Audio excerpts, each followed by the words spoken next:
دوسرے لوگوں کے پاس ایکسپیرینس ہے، تو اس نوجوان کو جو سب سے مشکل وقت ہوتا ہے وہ تب ہوتا ہے جب وہ نیا یونیورسٹی سے اپنے پڑھائی مکمل کر کے روزگار میں تلاش ہوتے ہیں۔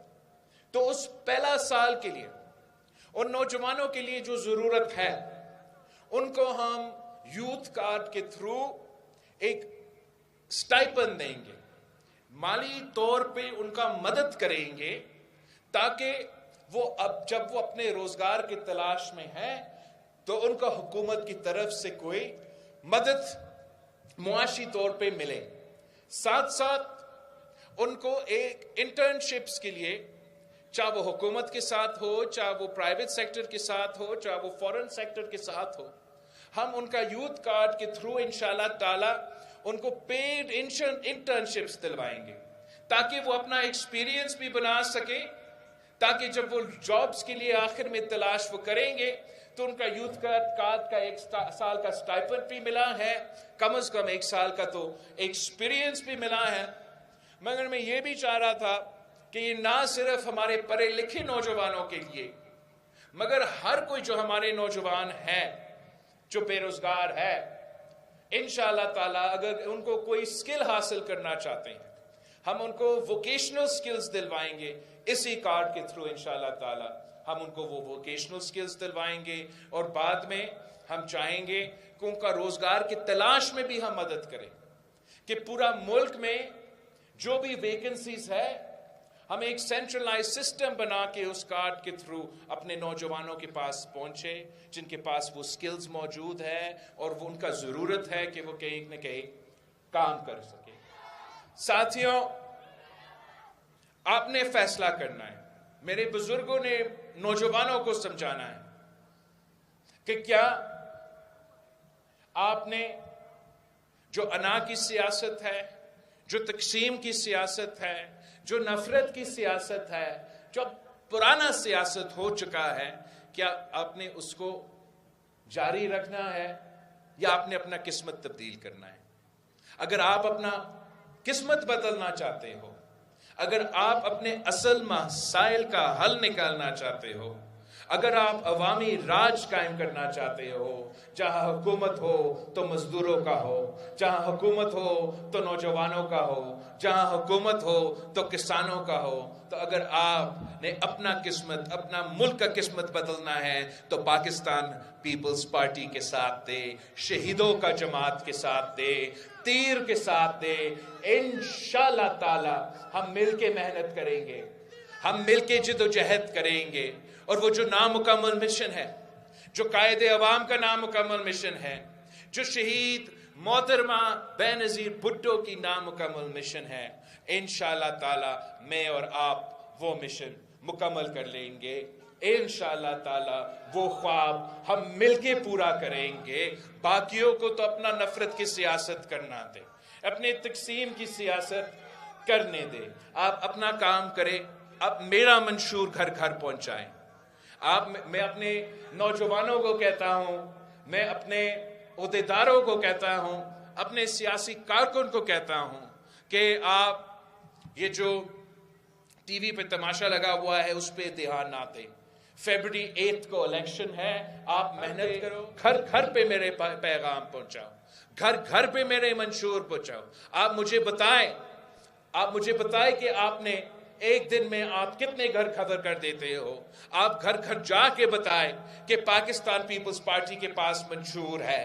پاکستان پیپلز پارٹی 3 نسلوں سے غربت اور بے روزگاری کا مقابلہ کر رہی ہے۔ پاکستان پیپلز پارٹی انشاءاللہ تعالی وہ ایک ہی جماعت ہے جو آپ کا مسائل، مہنگائی کا مسئلہ، بے روزگاری کا مسئلہ، غربت کا مسئلہ اگر کوئی مقابلہ کر سکتا ہے تو وہ پاکستان پیپلز پارٹی ہے، وہ شہیدوں کا جماعت ہے، وہ عوامی سیاسی جماعت ہے۔ آپ سب کا بہت شکریہ۔ انشاءاللہ تعالی پاکستان پیپلز پارٹی کا کنونشنز کا سلسلہ چلتا رہے گا، اور ہمارا کیمپین چلتا رہے گا، اور فیبرری 8 پہ جیت ہوگی تو تیر کی جیت ہوگی تو آپ کی جیت ہوگی۔ جیے بھٹو، آپ سب کا بہت شکریہ آپ سب۔